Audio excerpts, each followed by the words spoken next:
Hello students, હું છું હિરેન રાજ્યગુરુ અને આજે આપણે જોવાનું છે બીકોમ સેમ 6નું એકાઉન્ટિંગ 6. એમાં આપણે ચેપ્ટર નંબર 1 જોઈ રહ્યા છીએ, જે શાખાના હિસાબો બ્રાન્ચ એકાઉન્ટિંગ. આજે આપણે એમાં જે છે એ જમનાદાસનો દાખલા નંબર 22 જોવાનો છે.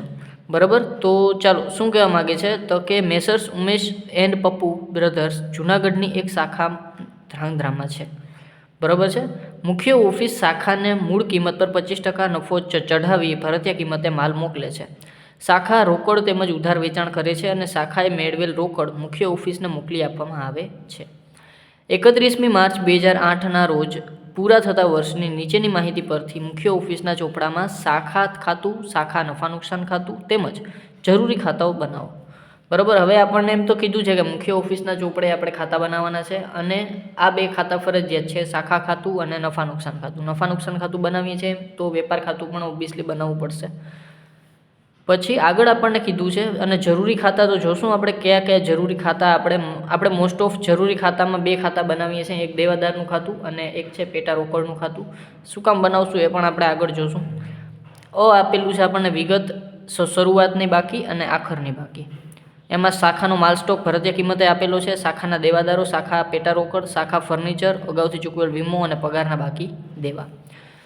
2007-8 દરમિયાન આપણને છે એ બ આપેલું છે. શાખાને મોકલેલ માલ ભરતીય કિંમતે આપેલો છે. કુલ વેચાણ ઉધાર એમાં વેચાણ છે 1,11,000. શાખાના દેવાદારોને બારોબાર મુખ્ય ઓફિસને મોકલેલ રોકડ 7,500 અને દેવાદારોને આપેલ વટાવ આપેલું છે 250. શાખાને ખર્ચ માટે મોકલેલ રોકડ છે, એમાં ભાડું, પગાર, વીમો અને પેટા રોકડનો સમાવેશ થાય છે. કુલ છે 15,000. આ સિવાય છે અન્ય વ્યવહારોમાં આપણને કીધું છે શાખાએ પરત કરેલ માલ ભરતીય કિંમતે 37,500, દેવાદારોએ શાખાને પરત કરેલ માલ 12,500 અને આગથી બળી ગયેલ માલ ભરતીય કિંમતે 6,250.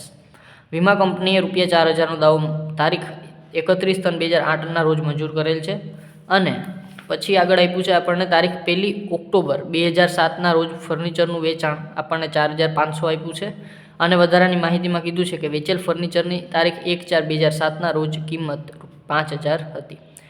ફર્નિચર પર વાર્ષિક 10% લેખે ઘસારો કાપવામાં આવે છે. હવે આપણને બે જે છે એ વધારાના ખાતા દોરવા પડશે. શું કામ દોરવા પડશે એ સમજાવી દઉં. તો એક તો આપણને દેવાદાર તરફથી મળેલી રોકડ, જે દેવાદાર ચૂકવે, બરાબર છે, વર્ષ દરમિયાન, એ આપણને આપેલ નથી. એટલે એ શોધવા માટે, કારણ કે દેવાદારમાં આપણને ઉધાર વેચાણ આપી દીધું છે અને જે છે એ દેવાદારની શરૂઆતની અને આખરની બે બાકી આપણને આપેલી છે. તો આપણને છે એ વર્ષ દરમિયાન જે દેવાદારોએ ચૂકવણી કરી હોય ને એ નથી આપી. તો એ વસ્તુ આપણે દેવાદારનું ખાતું બનાવી અને શોધવી પડશે. અને આ સિવાય આપણને જે ખર્ચા જે હોય છે, બરાબર, શાખાના, એમાં શાખાએ કરેલા પરચુરણ ખર્ચા, જેના માટે થઈને આપણે પેટા રોકડ આપીએ છીએ, તો એ ખર્ચા આપણને આપેલા નથી. તો પેટા રોકડનું ખાતું બનાવી અને આપણે પરચુરણ ખર્ચા છે એ આપણે ફાઇન્ડ આઉટ કરશું. દાખલો સ્ટાર્ટ કરીએ.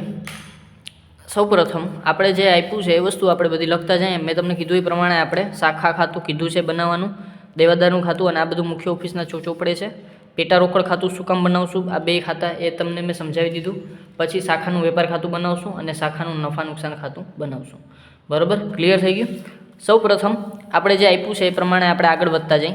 તો સૌપ્રથમ છે આપણને કીધું છે શાખા માલ સ્ટોક, બરાબર છે. તો અહીંયા આપણે અને એમ કીધું છે કે આપણે મૂળ કિંમત પર 25% નફો ચઢાવી અને ભરતીય કિંમતે માલ શાખાને મોકલીએ છીએ, બરાબર છે. તો સૌપ્રથમ છે બાકી આગળ લાવ્યા. તો આ બધાની બાકી આપણે અહીં લખશું, બરાબર. ભરતીય કિંમતે શાખા માલ સ્ટોક છે, તો અહીં લખશું માલ સ્ટોક.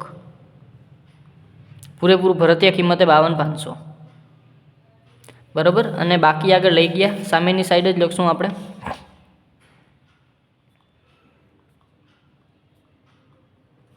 એમાં માલ સ્ટોક આપ્યો છે આપણને કેટલો છે તો કે 46,250, બરાબર. 46,250, 52,500. આગળ વધીએ.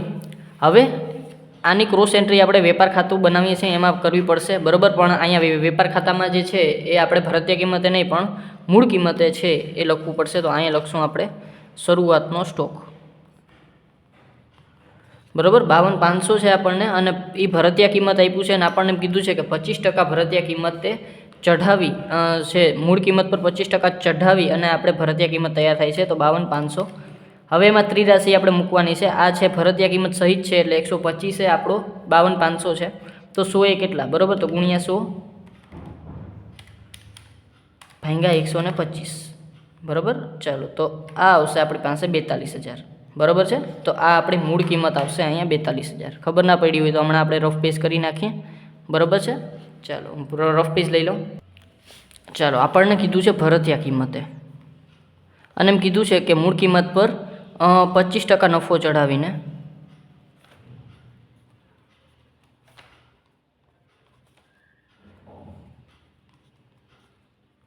બરાબર 25% નફો ચઢાવેલ છે. હવે ધારો કે મૂળ કિંમત 100 હોય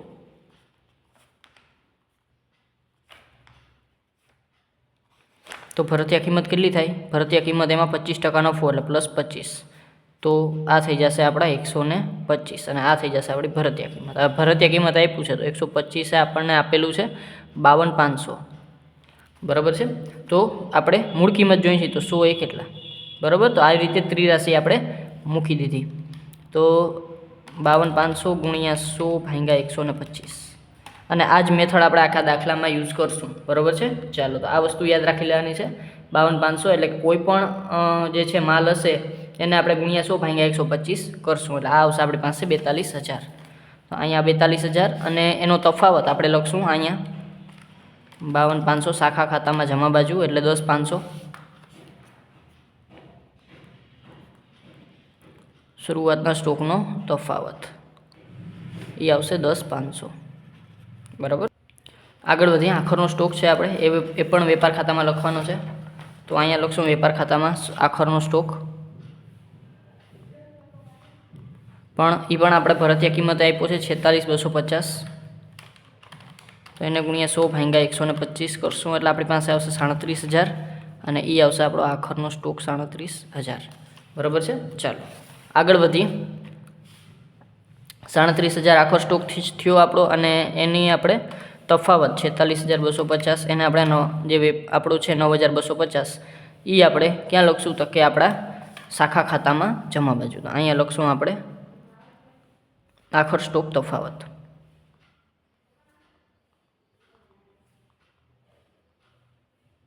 બરાબર 9,250. ચાલો આ સ્ટોકનું કામ પૂરું થઈ ગયું બરાબર. આગળ વધીએ. હવે છે આપણને કીધું છે કે શાખાના દેવાદારો. તો શાખાના દેવાદારોની બાકી આપી છે તો અહીં લખશું આપણે શાખાના દેવાદારો. શરૂઆતના છે 15,000 અને આખરના આપણને આપેલા છે 21,750 બરાબર. અને દેવાદારનું ખાતું બનાવીએ છીએ તો અહીં લખશું બાકી આગળ લાવ્યા 15,000 અને બાકી આગળ લઈ ગયા એ છે 21,750. ચાલો આ સિવાય આગળ વધીએ. શાખા પેટા રોકડ આપેલું છે આપણને તો પહેલાં તો પેટા રોકડની બાકી પેટા રોકડની શરૂઆતની બાકી છે 2,500 બરાબર અને આખરની બાકી આપણે અહીં લખશું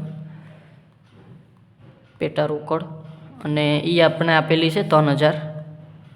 પેટા રોકડનું ખાતું બનાવીએ છીએ આપણે તો ત્યાં લખી નાખશું બાકી આગળ લાવ્યા 2,500 અને આખરની બાકી છે બાકી આગળ લઈ ગયા એ છે આપણા 3,000. પછી આગળ આપણને શાખા ફર્નિચર આપ્યું છે તો ફર્નિચર અહીં લખી નાખશું શરૂઆતની બાકી શાખા ખાતામાં 15,000 અને આખરની બાકી આપણને આપેલી નથી તો અત્યારે આખરની બાકીની જગ્યા રાખી દઈએ ફર્નિચરનો હવાલો જે છે એ આપણને આપેલો છે. આખરની બાકી આપણે લાસ્ટમાં રાખીએ બરાબર છે. ચાલો શરૂઆતની બાકી લખી નાખી છે. પછી અગાઉથી ચૂકવેલ વીમો 750 અને 250 અગાઉથી ચૂકવેલ વીમો છે આપણી મિલકત કહેવાય તો અહીંયા લખશું અગાઉથી ચૂકવેલ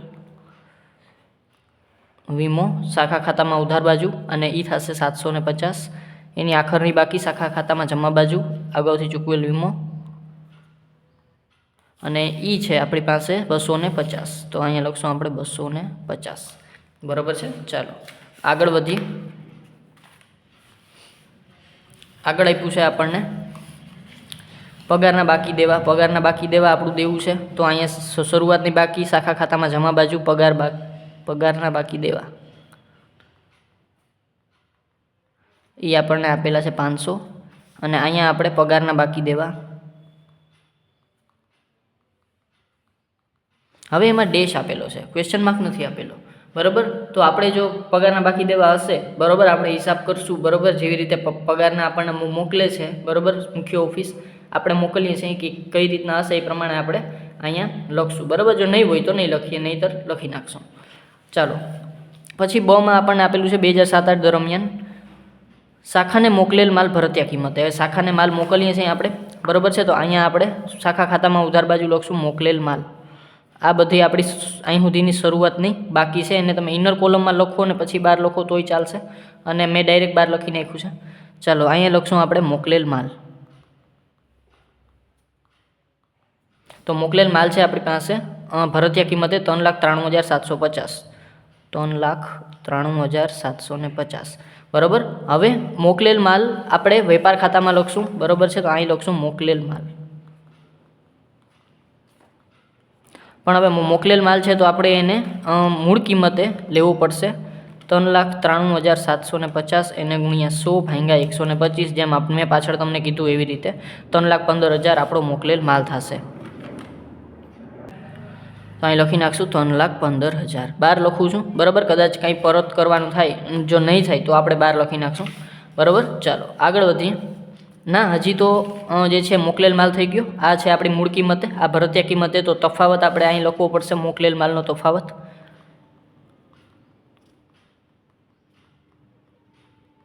ચાલો 3,93,750 માઇનસ થશે, તો તફાવત આવશે 78,750 અને એ આપણે લખશું અહીંયા, બરાબર. ચાલો મોકલેલ માલનું કામ પૂરું થઈ ગયું. પછી આપણને આપેલું છે કુલ વેચાણ, એમાં ઉધાર વેચાણ 1,11,000 સમાયેલું છે, બરાબર છે. તો અહીંયા પહેલાં આપણે વેચાણ લખી નાખીએ આપણે અહીંયા, બરાબર, વેપાર ખાતામાં. તો અહીંયા બે વેચાણ થશે, એક રોકડ વેચાણ અને એક ઉધાર વેચાણ, બરાબર. રોકડ વેચાણ આપણે પૂરેપૂરું લખી નાખશું અને ઉધાર વેચાણ આપણે રાખશું, બરાબર. 1,11,000 આ આવશે ઉધાર વેચાણ, અને રોકડ વેચાણ છે 4,35,000. ટોટલ વેચાણ આપેલું છે આપણને 4,35,000 ટોટલ વેચાણ છે, એમાંથી 1,11,000 આપણે માઇનસ કરવાનું છે. તો માઇનસ 1,11,000, તો 3,24,000 આપણું રોકડ વેચાણ, એને આપણે બહાર જ મૂકી દઈએ, બરાબર. અને રોકડ ખાતે આપણે એન્ટ્રી કરી દઈએ ક્યાં હતા કે અહીંયા, બરાબર છે. ચાલો તો 2-3 લીટી મૂકી અને હું રોકડ ખાતે કરી નાખું છું. રોકડ ખાતે, બરાબર. પહેલાં તો વેચાણ એ આવ્યું હતું આપણી પાસે 3,24,000, બરાબર. ચાલો તો અહીં લખી નાખશું આપણે 3,24,000, બરાબર છે. ચાલો હવે આ સિવાય આપણે રોકડ વેચાણની બીજી કોઈ નોંધ છે અત્યારે કરવાની નથી, થઈ ગયું. અને ઉધાર વેચાણની નોંધ આપણે અહીં કરી નાખી છે, અને ઉધાર વેચાણમાંથી કદાચ જો દેવાદાર કાંઈ પણ વસ્તુ પરત કરશે તો આપણે અહીંયાથી માઇનસ કરી નાખશું. ચાલો પછી આગળ છે વેચાણ થઈ ગયું. પછી શાખાના દેવાદારોએ બારોબાર મુખ્ય ઓફિસને મોકલેલ રોકડ. હવે શાખાના દેવાદારોએ આપણને એટલે કે મુખ્ય ઓફિસને રોકડ મોકલે છે, બરાબર છે. તો એ એકવાર આપણે અહીંયા લખશું મુખ્ય ઓફિસને મોકલેલ રોકડ,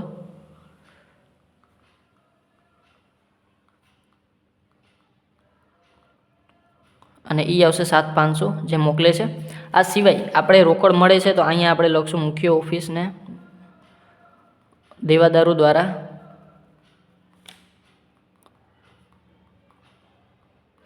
મોકલેલ રોકડ, બરાબર છે. રોકડ તો ઉપર છે જ, તો એ આપણે 7,500 અહીંયા લખશું. હાલો હવે આ સિવાય આની કોઈ બીજી અસર નહીં થાય. પછી ત્રીજા નંબરમાં દેવાદારોને આપેલ વટાવ. તો આપેલ વટાવની બે નોંધ થશે. તો અહીંયા આપેલ વટાવ કેટલો છે તો કે આપેલ વટાવ છે આપણને 250. તો અહીંયા છે આપેલ વટાવ દેવાદારોને 250, અને નફા નુકસાન ખાતામાં એની નોંધ થશે આપેલ વટાવ 250, બરાબર છે. ચાલો આગળ વધીએ. શાખાને ખર્ચ માટે મોકલેલ રોકડ. તો પહેલાં શાખાને આપણે બધી વસ્તુ મોકલીએ છીએ, બરાબર, રોકડ મોકલીએ છીએ, તો આ બધી જ વસ્તુ ક્યાં આવી જશે? શાખા ખાતામાં ઉધાર બાજુ. તો શાખા ખાતામાં ઉધાર બાજુ આ બધી જ વસ્તુ લખી નાખશું આપણે. ચાલો, તો સૌ પ્રથમ શાખાને મોકલેલ, બ્લેક પેનથી લખી નાખું, શાખાને મોકલેલ રોકડ. એમાં બધી જ વસ્તુનો સમાવેશ થાય છે. ચાલો એક એક વસ્તુ લખતા જઈએ આપણે. ભાડું છે, પગાર છે. ભાડું આપેલું છે આપણને 4250. પગાર આપેલો છે આપણને. હવે જો પગારમાં હવાલો આપેલો છે, પણ એ આપણે પછી જોશું. પહેલાં આપણે લખી નાખીએ 6250 છે, જેટલું મોકલે છે એટલું. પછી વીમો આપેલો છે આપણને 2000નો, અને પેટા રોકડ આપેલી છે, એ આપેલી છે આપણને 2500, બરાબર. પેટા રોકડ એ મોકલે છે. ચાલો, તો આ બધો ટોટલ આપણને આપેલો છે 15000. તો બારે લખી નાખું છું 15000, બરાબર. હવે આ બધીની ક્રોસ એન્ટ્રી આપીએ આપણે, બરાબર. ભાડું ક્યાં આવશે? તો કઈ નફા નુકસાનમાં આવશે. તો અહીંયા ભાડું લખી નાખીએ આપણે. ભાડું આપ્યું છે 4250. તો ભાડાનું તો ખાલી એક જ એન્ટ્રી અહીંયા 4250ની થશે, બીજું કંઈ નહીં થાય. પગાર. હવે પગારનો આપણને બાકી એ આપેલી છે અહીંયા પગારના દેવા તરીકે 500, અને આખરની કાંઈ નથી, બરાબર છે. તો અહીંયા પહેલાં આપણે પગાર જે મોકલેલો છે એ લખી નાખીએ. મુખ્ય ઓફિસે આપણે મોકલેલો છે 6250. તો અહીંયા 6250. હવે પગારના બાકી દેવા મીન્સ કે ચૂકવવાનો બાકી છે. આ 500 રૂપિયા ચૂકવવાના બાકી છે, પણ ક્યારે? 1/4/2007ના. તો શરૂઆતમાં તો ચૂકવવાના બાકી ક્યાંય હોય નહીં, તો એ ગયા વર્ષના હશે, બરાબર છે. ગયા વર્ષના ચૂકવવાના બાકી આપણે શું થાય? માઇનસ થાય. તો અહીંયા લખશું આપણે ચૂકવવાના બાકી, અને તમને સમજાય એટલે લખી નાખું છું ગયા વર્ષના, બરાબર. તો એ થશે આપણા 500 રૂપિયા, પણ એ કેવા થશે? માઇનસ, બરાબર છે. ચાલો, આ સિવાય હવે આપણને પગારમાં એક તારીખ દીધી છે 31/1/2008 સુધી. 31/1/2008 સુધી 6250 રૂપિયા આપણે ચૂકવ્યા છે, બરાબર. તો હજુ આપણી જે ડેટ છે એ છે 31 માર્ચ 2008 સુધી, બરાબર છે. 31 માર્ચ 2008 સુધી, એટલે કે આપણને 2 માસ હજી છે એ ચૂકવવાનું બાકી છે, બરાબર છે. એટલે કે બીજો ફેબ્રુઆરી અને માર્ચ, ફેબ્રુઆરી માર્ચ આખા 2 માસ આપણે ચૂકવવાના બાકી છે. એટલે કે આ જે આપણને મોકલેલા છે ને મુખ્ય ઓફિસે, એ 10 મહિનાના છે. 6250 એને ભાંગ્યા 10, એટલે 625 એક મહિનાના, એટલે એને ગુણ્યા 2, એટલે ચૂકવવાના બાકી કેટલા થાય? 1250. ખબર પડી? જો ના પડી હોય તો આપણે એ જે છે એ સમજી લઈ. ચાલો, આપણે અહીંયા એટલી મોટી જગ્યા છે, બરાબર. ચાલો, સૌ પ્રથમ આપણે શું કરશું? તો કે આપણી પાસે પગાર કેટલો છે? તો કે પગાર આપણને મુખ્ય ઓફિસે આપણે કેટલો ચૂકવ્યો છે? તો કે 6250, બરાબર. 6250નો પગાર છે, બરાબર છે. હવે આ પગાર એમ કહે છે કે આ ક્યાં સુધીનો પગાર છે? તો કે 30/1, બરાબર, 31/1 સુધીનો છે.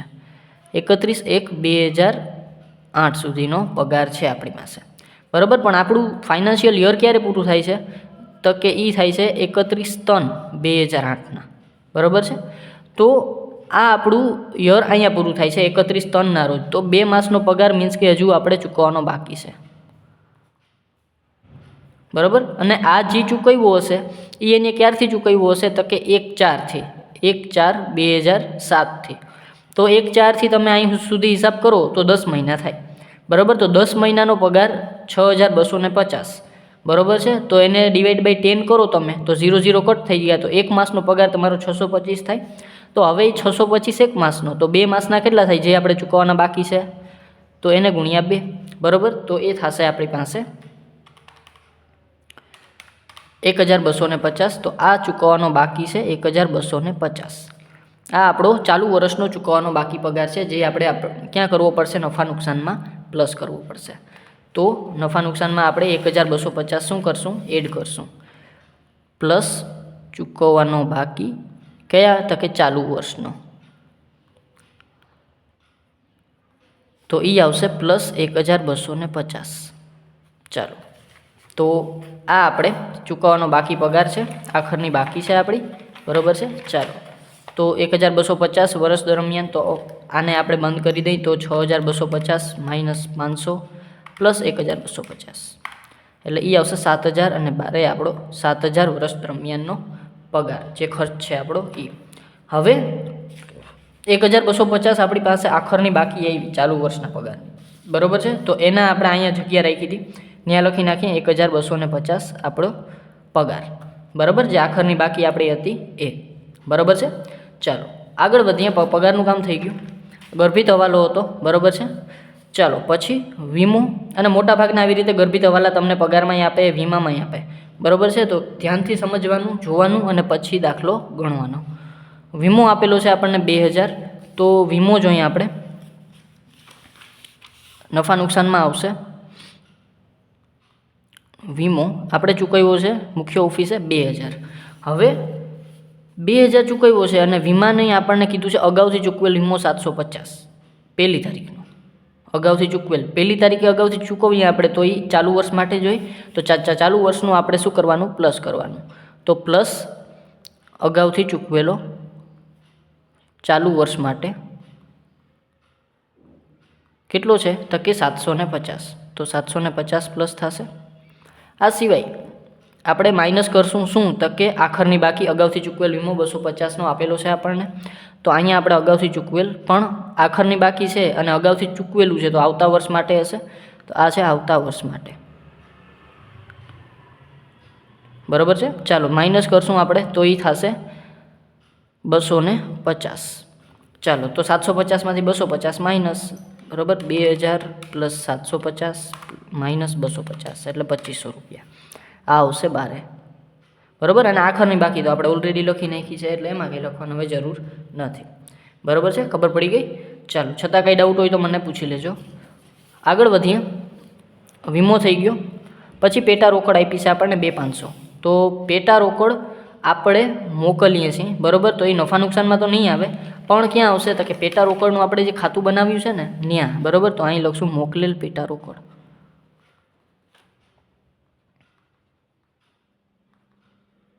કેટલા? તો કે 2500, બરાબર. હવે આ ખાતું કરશું આપણે બંધ. 2500 થયા છે 5000. અહીંયા 5000, આખરની બાકી 3000, તો માઇનસ કરશું 2000. આ 2000 આવ્યું ને એ જે આપણને વર્ષ દરમિયાનનો પરચુરણ ખર્ચ નથી આપ્યો, આ પરચુરણ ખર્ચ આવ્યો આપણી પાસે. પરચુરણ ખર્ચ કેટલો? તો કે 2000. અને અહીંયા હું ક્વેશ્ચન માર્ક મૂકી દઉં છું અને એની ક્રોસ એન્ટ્રી આપણે થશે નફા નુકસાનમાં. અહીંયા લખશું આપણે પરચુરણ ખર્ચ અને એ આવશે 2000 રૂપિયા. ડન, બરાબર. આગળ વધીએ. પેટા રોકડનું કામ થઈ ગયું. હવે શાખાએ પરત કરેલ માલ ભરતીયા કિંમતે 37500. હવે શાખાએ આપણને માલ છે એ પરત કરેલો છે. તો અહીંયા આપણે જોઈ શાખાએ પરત કરેલ માલ, તો એ આપણે ક્યાં આવશે? તો કે શાખા ખાતામાં આવશે. તો અહીંયા લખશું શાખાએ પરત કરેલ માલ, ભરતીયા કિંમતે જ લખશું આપણે શાખા ખાતામાં 37500. હવે પરત માલ કર્યો છે તો અહીંયા આપણે જે મોકલેલ માલ હતો વેપાર ખાતામાં એમાંથી આપણે જે છે એ પરત કરેલ માલ માઇનસ કરશું. તો એના માટે પહેલાં આપણે ત્રિરાશિ મૂકવી પડશે. 37500 એને ગુણ્યા 100 ભાગ્યા 125, તો એ આવશે 30000. તો અહીંયા આપણે લખશું મોકલેલ માલ અને પરત કરેલ માલ, માઇનસ કરશું આપણે 30000, બરાબર છે. તો 3,15,000 માઇનસ 30000, તો 12 આવશે 2,85,000. આ સિવાય આપણે અહીંયા તફાવત લખવો પડશે, બરાબર છે. પરત કરેલ માલનો 7,500, બરાબર છે. 30000 અને 37,500 એટલે 7,500 આપણો તફાવત આવશે. એટલે પરત કરેલ માલનો તફાવત શાખા ખાતામાં ઉધાર બાજુ, બરાબર છે. કેટલો? તો કે 7,500, બરાબર છે. ચાલો આગળ વધીએ. પરત કરેલ માલનું કામ થઈ ગયું. આગળ છે દેવાદારોએ શાખાને પરત કરેલ માલ 12,500. હવે જો દેવાદારોએ શાખાને પરત કરેલો છે, બરાબર છે. તો મીન્સ કે આપણે જે ઉધાર વેચાણ કર્યું છે એમાંથી આ પરત થયું છે, બરાબર. તો પહેલાં તો આપણે જે દેવાદારનું ખાતું બનાવીએ છીએ ત્યાં લખશું પરત કરેલ, દેવાદારો દ્વારા પરત કરેલ માલ 12,500, બરાબર. આ સિવાય આપણે છે એ ઉધાર વેચાણ જે કર્યું છે એમાંથી આપણે 12,500 માઇનસ કરશું પરત માલ, બરાબર. ચાલો 12,500 તો 1,11,000 માઇનસ 12,500 એટલે એ આવશે 98,500 અને એ આપણે લખશું 12, બરાબર છે. ચાલો હવે આગળ વધીએ. આ સિવાય એની કોઈ નોંધ નહીં થાય. હવે આગથી બળી ગયેલ માલ ભરતીય કિંમતે 6,250. હવે આ બાબત ખૂબ જ સારી રીતે સમજવાની છે. વીમા કંપનીએ ₹4,000નો દાવો તારીખ 31/3/2008ના રોજ મંજૂર કરેલ છે. મીન્સ કે આપણું જે યર છે, હિસાબી વર્ષ છે એ પૂરું થાય ત્યારે જ આપણને ચૂકવી દીધો છે, એટલે કે આની નોંધ થશે. હવે આપણને એમ કીધું છે કે ભરતીય કિંમતે માલ બળી ગયો છે. તમને ખબર છે આપણે ક્યાં નોંધ કરશું? તો કે એક તો બળી ગયો માલ છે એટલે વેપાર ખાતામાં આપણે ક્યાં નોંધ કરીએ? તો કે જમા બાજુ, બરાબર, કારણ કે માલ જાય છે. તો અહીં લખશું આગથી બળી ગયેલ માલ,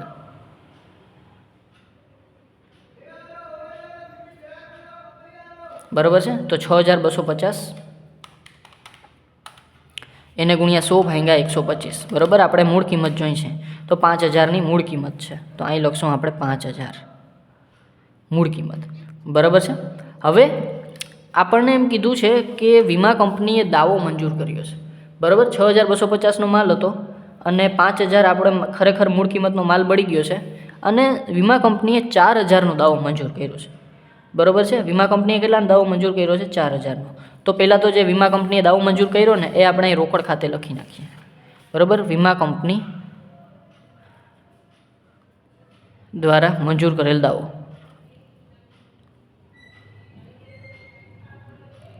કેટલો થાય? તો કે એ છે આપણે 4,000નો, તો 4,000 આપણને મળશે રોકડ ખાતે, બરાબર છે. એક આ નોંધ. હવે 5,000નો માલ હતો, 4,000નો બળી ગયો, તો 1,000નું નુકસાન થયું, બરાબર છે. આગથી થયેલ નુકસાન, બરાબર છે. તો એ 1,000 આપણે નફા નુકસાનમાં લેવું પડશે. તો અહીં લખશું આગથી થયેલ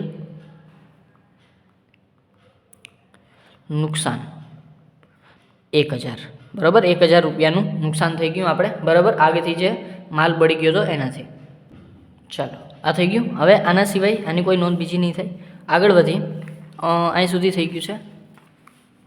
તારીખ 1 ઓક્ટોબર 2007ના રોજ ફર્નિચરનું વેચાણ. હવે જુઓ, આપણને 1 ઓક્ટોબર 2007ના રોજ ફર્નિચરનું વેચાણ કર્યું છે આપણે. એમાં એની વધારાની માહિતીમાં કીધું છે વેચેલ ફર્નિચરની 1/4/2007ના રોજ કિંમત 5,000 હતી. શરૂઆતની કિંમત કેટલી હતી? 5,000 અને આપણે 4,500માં વેચ્યું છે. તો સૌ પ્રથમ આપણે આખરની કિંમત તો શોધવી પડશે. તો અહીંયા આપણે ફર્નિચરની વેલ્યુ પહેલાં તો લઈ લઈ. કુલ હતી આપણી પાસે શરૂઆતની કિંમત કેટલી હતી ફર્નિચરની? તો કે ફર્નિચર હતા 15,000ના, બરાબર છે. તો અહીંયા આપણે લખી નાખશું ફર્નિચર છે આપણી પાસે 15,000ના. હવે એમાંથી 5,000નું ફર્નિચર આપણે ક્યારે વેચીએ છીએ? તો કે 1 ઓક્ટોબર. તો 1 ઓક્ટોબર એટલે કે દાખલા તરીકે આપણે શરૂઆતથી 1/4થી શરૂઆત કરીએ તો ચોથો, પાંચમો, છઠ્ઠો, સાતમો, આઠમો અને નવમો, બરાબર છે. એટલે કે એપ્રિલ, મે, જૂન, જુલાઈ, ઓગસ્ટ અને સપ્ટેમ્બર અને ઓક્ટોબરમાં 1 તારીખે વેચી દઈએ છીએ એટલે ઓક્ટોબર માસ છે એ લેખાશે નહીં. 6 માસ આપણે ફર્નિચર રાખીએ છીએ અને પછી વેચીએ છીએ. તો અહીંયા આપણે વેચેલ ફર્નિચર લઈ લઈએ. શરૂઆતની બાકી હતી આપણી પાસે 5,000ની, બરાબર છે. તો અહીંયા 15,000માંથી કેટલું 5,000નું આપણે ફર્નિચર વેચી નાખ્યું. તો આ વિધિ આપણી પાસે 10,000ની બાકી, આ આખરની બાકી છે, બરાબર છે. હવે આખરની બાકી ઉપર આપણે છે એ પૂરેપૂરા જે છે એ માસનું જે છે એ ઘસારો લાગુ પડશે, પૂરેપૂરા વર્ષનો ઘસારો લાગુ પડે. તો આપણે ફર્નિચર પર કેટલા ટકા? 10% લેખે. તો આખા વર્ષનો આપણે 10% ઘસારો લેશું તો 1,000, બરાબર, આ ઘસારો. તો આ બાકી થઈ ગઈ આખરની 9,000ની, બરાબર, આ 9,000ની બાકી, બરાબર, 9,000 અને આ વેચાણ કર્યું હતું આપણે. હવે આપણે જરાક વેચાણ કરી નાખીએ, બરાબર. વેચાણ કઈ રીતે કર્યું આપણે? તો કે વેચાણ આપણે કર્યું 4,500, બરાબર, 4,500નું વેચાણ કર્યું. તો પહેલાં તો આપણે આ ફર્નિચર ઉપર 6 માસ આપણે રાખ્યું તો એટલો ઘસારો ગણ્યો હોય છે, બરાબર. તો અહીંયા આપણે 6 માસનો ઘસારો, તો 5,000 ઉપર 6 માસનો ઘસારો આપણે ગણીએ તો 5,000 ગુણ્યા 10% અને એને ભાંગ્યા એને ગુણ્યા 6 ભાગ્યા 12, ચાલો બરાબર. તો એ આવશે 250 રૂપિયા. 250 રૂપિયા આપણે શું કર્યો છે? ઘસારો.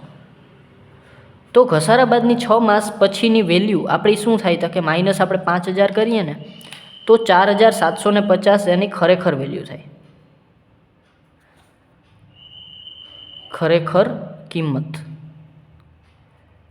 આપણી 4750 થાય. પણ આપણે વેચ્યું છે કેટલામાં? તો કે -4500માં વેચ્યું છે. વેચાણ કિંમત આપણી કેટલી હતી? 4500. તો એ માઇનસ કરીએ આપણે તો આપણી પાસે 250 રૂપિયા વધે. તો 250 રૂપિયા જે વધ્યું ને એ શું થઈ ગયું? આપણે વેચાણ કિંમત કરતાં આપણી ખરેખર કિંમત વધારે હતી, તો આ થઈ ગઈ આપણી ખોટ. બરાબર, વેચાણની શું થઈ ગઈ? ખોટ. બરાબર, તો ફર્નિચર વેચાણ ખોટ જે છે એ આપણી 250. ખબર પડી શું થયું? બરાબર. અને કુલ ઘસારો આપણે જો જોવા જઈએ તો કુલ ઘસારો આપણે કેટલો માંડી વાળ્યો? તો કે કુલ ઘસારો 1001. તો આપણે જે છે એ આનો માંડી વાળ્યો તો આખરની બાકીનો. તો કુલ ઘસારામાં 1000 આપણે જે આપણું આખરનું ફર્નિચર હતું એનો, અને આ સિવાય આપણે આ 250નો ઘસારો માંડી વાળ્યો હતો. તો અહીંયા આપણે વેચેલ ફર્નિચરનો ઘસારો 250. બરાબર, તો કુલ થશે 1250. ચાલો, તો હવે આ બધીની આપણે જરાક એન્ટ્રી આપી દઈ. સમજી તો લીધું બરાબર કે આપણી પાસે 15000નો ફર્નિચર હતો, એમાંથી 5000નું આપણે વેચ્યું, અને બાકી આખરની બાકી વધી આપણી પાસે 10000. એના ઉપર આપણે પહેલાં પછી 10% ઘસારો એટલે 9000 આખરની બાકી વધી. અને આ સિવાય આપણે ફર્નિચર જે વેચ્યું છે એમાં આપણે 250નો શું થઈ ગયો? ખોટ ખાધી. બરાબર છે. અને કુલ ઘસારો આવ્યો આપણી પાસે જે છે એ 1250. બરાબર છે. કુલ ઘસારો કેટલો આવ્યો આપણી પાસે? 1250. બરાબર છે. ચાલો, તો હવે આપણે આ બધાની એન્ટ્રી આપી દઈ. તો સૌપ્રથમ આપણે કેની એન્ટ્રી આપવી પડશે? તો કે આખરની બાકી 9000 વધી એને આપણે અહીં આપી દઈ. ફર્નિચરની આખરની બાકી 9000. આ સિવાય ઘસારો ક્યાં આવશે? તો કે ફર્નિચર પર ઘસારો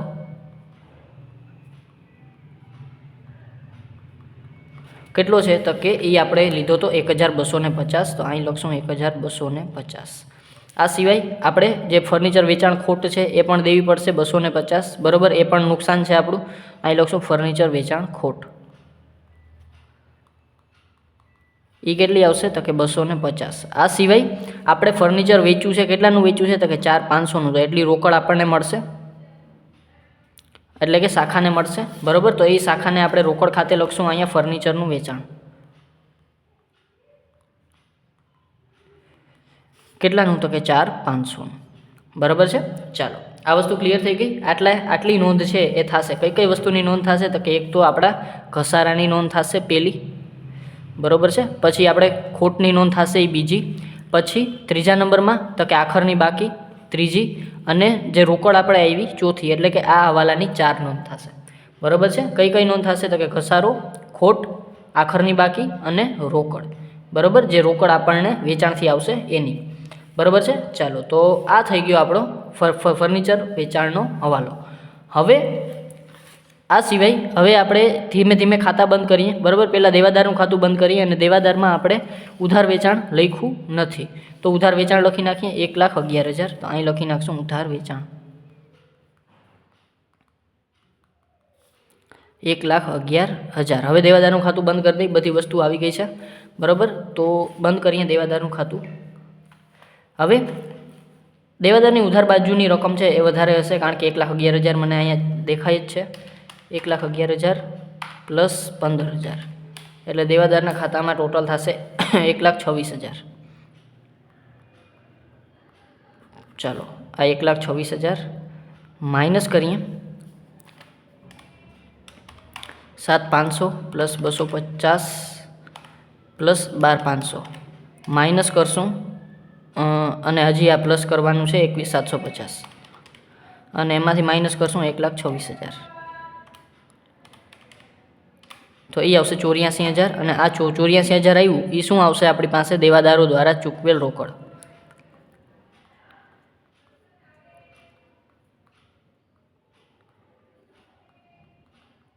બરાબર, અને આ રોકડ શાખાને આવશે એટલે એને આપણે ક્યાં દેશું? આપણા શાખા ખાતામાં રોકડ ખાતે દેવાદારો દ્વારા ચૂકવેલ રોકડ.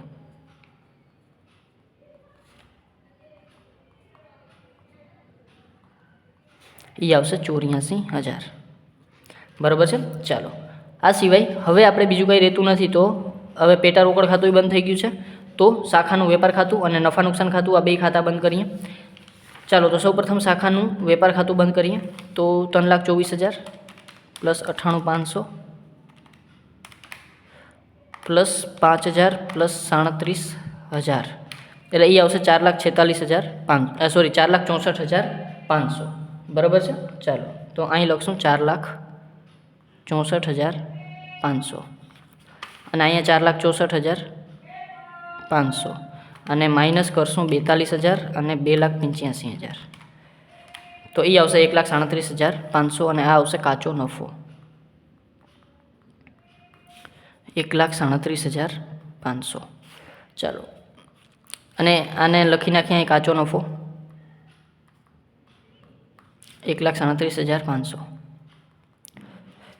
1,37,500 ટોટલ. ચાલો, તો 1,37,500 એમાંથી નફા નુકસાનનો આપણે બંધ કરીએ. ટોટલ મારી દઈ 250 plus 4,250 plus 1,250 plus 7,000 plus 2,500 plus 2,000 plus 1,000 plus 250 18,500 અને એમાંથી 1,37,500 માઇનસ. તો એ આવશે 1,19,000. તો અહીંયા આવશે ચોખ્ખો નફો 1,19,000. બરાબર. ચાલો, આગળ વધીએ. હવે આટલો જ આપણો નફો છે એ આપણો ક્યાં આવવો જોઈએ? શાખા ખાતામાં આવવો જોઈએ. તો આપણે જે છે દાખલો સાચો, નહીંતર કાંઈક ખોટો છે.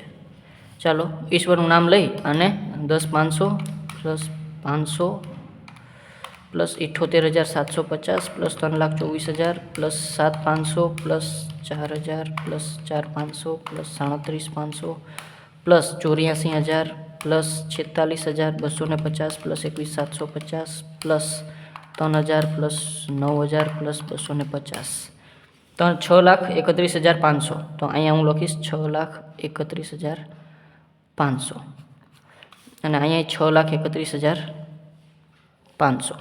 બરાબર છે.